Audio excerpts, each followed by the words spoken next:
اس بہتے جھرنے اور اس نالے کی رمجھم جیسی ٹھنڈی میٹھی آواز نے درگاہ کے اس سکوت کو اور بھی مقدس بنا رکھا تھا۔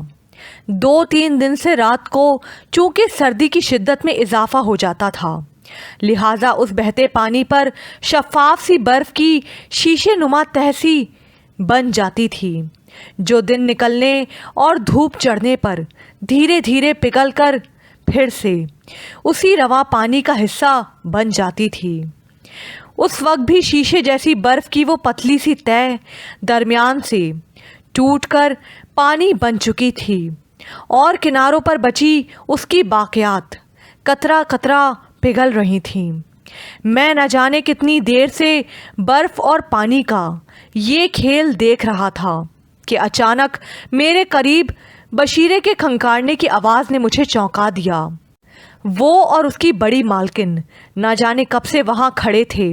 شاید مالکن نے مجھ سے کوئی سوال بھی کیا تھا، لیکن میں اپنی محویت کی وجہ سے اسے سن نہیں پایا۔ میں نے جلدی سے معذرت پیش کی۔ وہ دھیرے سے مسکرائیں۔ تو تم ہو اس درگاہ کے نئے مجاور، لیکن تم تو ابھی کم عمر ہو، کیا جدی پشتی مجاور ہو؟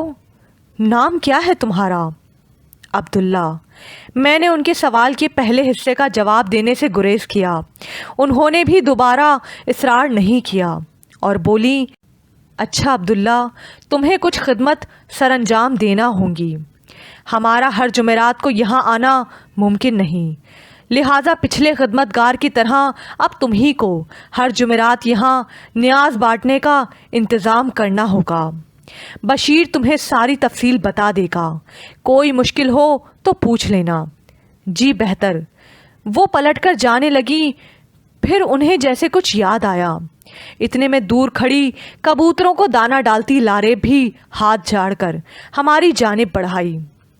بڑی مالکن نے مجھ سے پوچھا، تمہارے گھر والے کہاں ہیں؟ شادی ہوئی ہے تمہاری؟ نہیں، میں یہاں اکیلا ہوں، ماں باپ دور کسی شہر میں رہتے ہیں، میں اکلوتا ہوں۔ اب لاریب کی باری تھی۔ میرا جواب سن کر وہ چونکی اور کچھ تیز لہجے میں بولی، ارے تو انہیں بھی ساتھ لے کر آنا چاہیے تھا نا، وہ بیچارے اکیلے وہاں کیسے گزارا کرتے ہوں گے؟ ان کے لیے کسی چیز کی ضرورت ہو تو بلا جھجک بتا دینا، بلکہ میں تو کہتی ہوں ان کو بھی یہیں بلوا لو۔ پچھلے مجاور کا تو پورا خاندان اسی درگاہ میں رہتا تھا۔ مجھے لاریب کی بات سن کر مما کا جملہ یاد آ گیا کہ جہاں کہیں بسیرا کرو ہمیں بھی وہیں بلوا لینا، اور جانے کیوں یہ سوچتے ہی میرے ہونٹوں پر خود بخود ہلکی سی مسکراہٹ آ گئی کہ مما اور پاپا بھی میرے ساتھ ہی اس درگاہ کے کبوتروں کو دانہ ڈال رہے ہوں گے، اور پتہ نہیں کیسے میرے منہ سے نکل پڑا، پہلے میں خود تو اس دنیا کے طور طریقے اور رہن سہن سیکھ لوں، پھر انہیں بھی یہیں بلوا لوں گا۔ لاریب اور بڑی مالکن نے چونک کر میری جانب دیکھا، لیکن تیر کمان سے نکل چکا تھا۔ جب سے میں نے درگاہ کی زندگی اختیار کی تھی، میری حتی المکان کوشش یہی ہوتی تھی کہ میں اپنے الفاظ، برتاؤ یا کسی بھی اور طور طریقے سے دوسروں پر کوئی ایسی بات ظاہر نہ ہونے دوں جس سے انہیں میرے ماضی یا میرے رشتوں کے بارے میں کوئی بھی اندازہ ہو سکے۔ دراصل میں جس راستے کا مسافر تھا اس کی منزل نمایاں ہونے سے نہیں بلکہ غیر نمایاں ہو کر ہی نظر آ سکتی تھی، اسی لیے میں ہمیشہ بھیڑ اور ہجوم میں کھوئے رہنے کو ترجیح دیتا تھا۔ لیکن آج بے حد احتیاط کے باوجود شاید مجھ سے الفاظ کے چناؤ میں کوتاہی ہو ہی گئی تھی، اور نتیجہ میں اپنے سامنے کھڑی لاریب کی بڑی بڑی کالی آنکھوں سے جھانکتی ہوئی حیرت سے آخذ کر سکتا تھا۔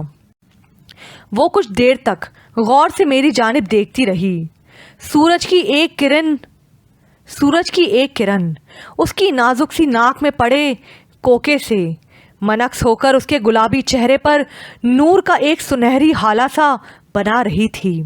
کچھ لوگوں کا حسن پہلی نگاہ میں ہماری نظر کو خیرہ نہیں کرتا، بلکہ دھیرے دھیرے کچھ الگ زاویوں سے ہم پر کھلتا ہے۔ لاریب کا چہرہ بھی کچھ ایسا ہی تھا، پرت در پرت کھلنے والا۔ اس کی بڑی بڑی سی آنکھوں میں ہر وقت شرارت سی بھری رہتی تھی اور اسے ہمہ وقت اپنے نچلے ہونٹ کو دانتوں میں دبانے کی عادت تھی، جبکہ اس کے چہرے پر بائیں گال پر ایک ہلکا سا گلابی گڑھا پڑ جاتا تھا، خاص طور پر جب وہ مسکراتی تھی تب، اور اس وقت یہ تمام کیفیات پوری طرح اس کے چہرے پر واضح تھیں۔ جب اس نے میری بات کے جواب میں شرارتاً کہا، انہیں بھی یہیں بلا لو، ویسے بھی کافی کمرے خالی پڑے ہیں، کچھ رونق ہی رہے گی۔ بڑی مالکن نے کڑی نظروں سے لاریب کو گھورا۔ جواباً وہ منہ میں اپنی کالی چادر کا پلو دبا کر زور سے ہنس پڑی۔ اس کی ہنسی کی آواز بالکل اس جھرنے سے مشابہ تھی جو درگاہ سے اوپر والی چوٹی سے نکل کر بہہ رہا تھا۔ بڑی مالکن نے جانے سے پہلے مجھے دعا دی، کسی اچھے گھر کے لگتے ہو، جیتے رہو۔ وہ دونوں پلٹ کر چل دیں۔ بشیرے نے جاتے جاتے مجھے یاد دلانا ضروری سمجھا کہ مجھے اس کی منت کے پورا ہونے کی دعا کرتے رہنا ہے۔ کرم دین ہانپتا کانپتا اپنی لکڑی کی بڑی سی ڈانگ سنبھالے حویلی کی بیبیوں کے آگے تیز تیز دوڑا چلا جا رہا تھا۔ نیچے اتر کر وہ تانگے پر بیٹھی اور تانگا آگے چل پڑا۔ اسی اثنا میں اصغر صاحب بھی پسینے میں شرابور درگاہ کے احاطے میں داخل ہوئے۔ یوں لگتا تھا جیسے بہت دور سے پیدل چل کر آ رہے ہوں۔ میں نے جلدی سے انگور کی بیلوں کے نیچے رکھے گھڑوں میں سے ایک گلاس پانی بھر کر انہیں پیش کیا، جسے وہ ایک ہی سانس میں انڈیل گئے۔ خوش رہو میاں، میں دراصل کسی کام سے نیچے گاؤں کے بازار تک گیا تھا، کچھ لونگ اور لوبان وغیرہ چاہیے تھا۔ واپسی پر چھوٹے رستے کی لالچ میں زیادہ چڑھائی چڑھ گیا۔ کم وقت اب عمر بھی تو نہیں رہی نا۔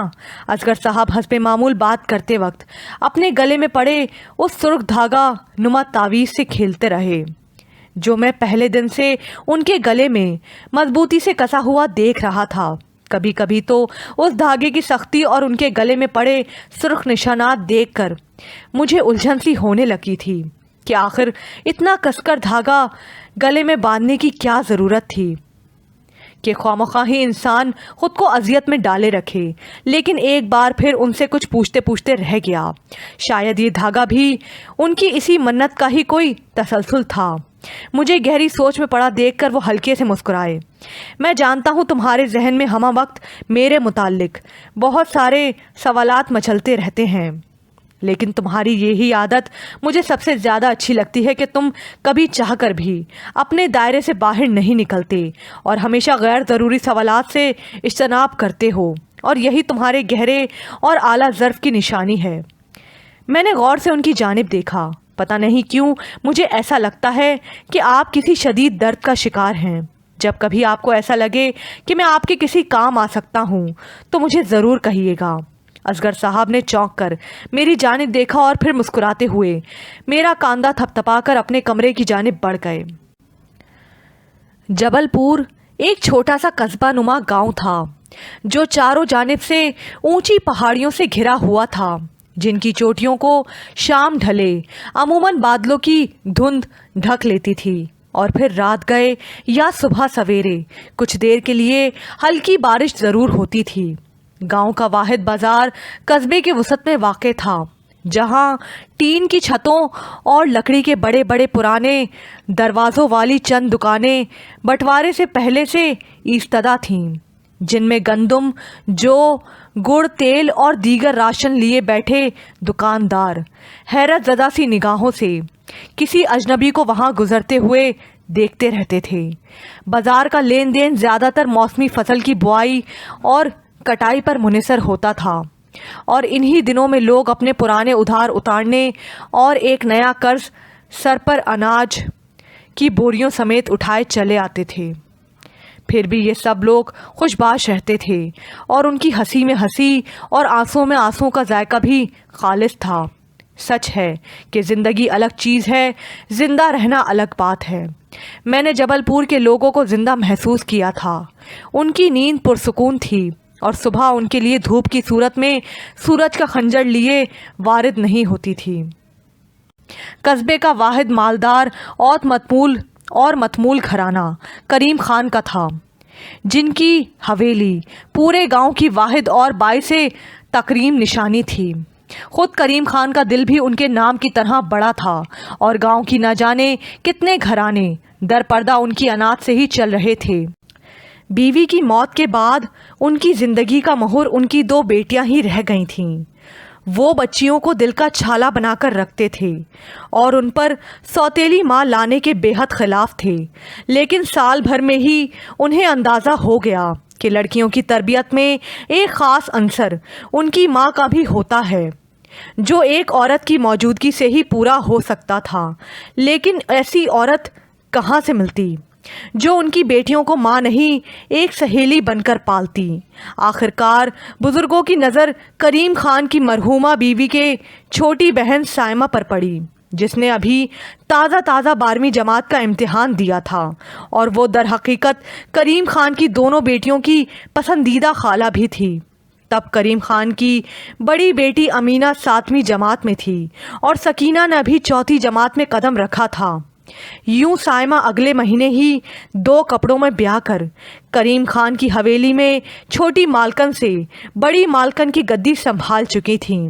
ایسے وقت میں کریم خان کے سسرال والوں کے ایثار اور سمجھداری نے بھی بڑا کردار ادا کیا، ورنہ سائمہ کی ماں کا دل تو اپنی پھولوں جیسی بچی کو یوں رخصت کرتے وقت کٹا جا رہا تھا، لیکن دوسری جانب بھی تو ان کے اپنے جگر ہی کے 2 ٹکڑے تھے جن کے لیے انہیں یہ قربانی دینا ہی تھی۔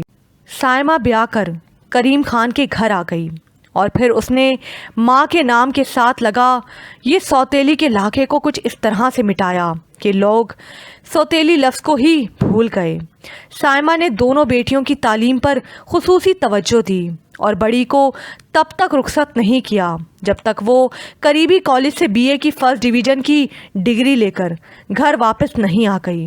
اسی طرح وہ آج کل اسی تندہی سے لاریب کو اس کی گریجویشن کی تیاری کروا رہی تھی۔ کریم خان کو لگتا تھا کہ خدا نے اس کے سبھی اچھے اعمال کا بدلہ اسی دنیا میں سائمہ کی صورت میں اسے دے دیا تھا۔ دونوں بیٹیوں نے بھی ماں کو ماں سے زیادہ اپنی سہیلی اور سہیلی سے بڑھ کر ماں سمجھا اور اسے وہی مان دیا جو وہ اپنی سگی ماں کو دے سکتی تھیں۔ لاریب تو ویسے بھی سائمہ سے بہت قریب تھی اور دونوں ہی یکجان 2 قالب کی تشریح بنی اس اونچی حویلی میں اپنے جیون بتا رہی تھیں۔ لاریب کو کتابوں سے بے حد شغف تھا اور کریم خان نے بیٹی کی سہولت کے لیے حویلی میں ہی ایک چھوٹی سی لائبریری بنا رکھی تھی، جہاں ہر ہفتے 15 دن کے وقفے کے بعد شہر سے چند نئی کتابیں ضرور شامل ذخیرہ کتب ہو جاتی تھیں۔ لاریب کو اپنے BA کے رزلٹ کا انتظار تھا، جس کے بعد وہ شہر کی بڑی یونیورسٹی میں داخلہ لے کر آگے پڑھنا چاہتی تھی، لیکن فی الحال کریم خان اس کے حق میں نہیں تھے۔ مگر لاریب کو یقین تھا کہ اپنی ہر ضد کی طرح وہ اس بات کو بھی اپنی لاڈلی ماں کے توسط سے منوا لے گی۔ ویسے بھی وہ تھی ہی اتنی شوق و شنگ کہ اس کے ناز کے سامنے اس کے باپ کا غصہ کچھ کم ہی ٹھہر پاتا تھا۔ سارا دن حویلی میں اس کی ہنسی اور کہکوں کا جل ترنگ بجتا رہتا تھا اور وہ پورا دن کسی کو بھی ٹک کر نہیں بیٹھنے دیتی تھی۔ صبح سویرے دھوپ نکلتے ہی رضائیاں اور النگنیاں دھوپ میں ڈالی جا رہی ہیں تو 11 بجے گرم پکوڑے اور سموسے تلے جا رہے ہیں۔ ابھی اندر کا ہنگامہ ختم نہیں ہوا کہ سحپہر سے پہلے آسمان پر بادلوں کی گھٹا دیکھتے ہی حویلی سے ملیکہ باغ میں جھولے ڈلوائے جا رہے ہیں۔ ابھی پہلی بوند گرتی نہیں کہ بارش کے پکوان باغ کے جھولوں تلے بننا شروع۔ ابھی نوکر باغ میں تیل کی کڑھائیاں پہنچا کر اپنی قبر سیدھی بھی نہیں کر پائے ہوتے کہ شام کی چائے کا غلغلہ شروع، ساتھ ہی ساتھ دوپٹوں کی رنگائی اور ساون کے لیے نئے کپڑوں کی بنائی۔ درزی تو سال بھر جیسے حویلی کے دروازے سے ہی ٹنگا رہتا تھا، اور پھر مغرب ڈھلی نہیں کہ حویلی کے سب سے بڑے کمرے میں انگیٹیاں جلوانے کی دوڑ دھوپ شروع۔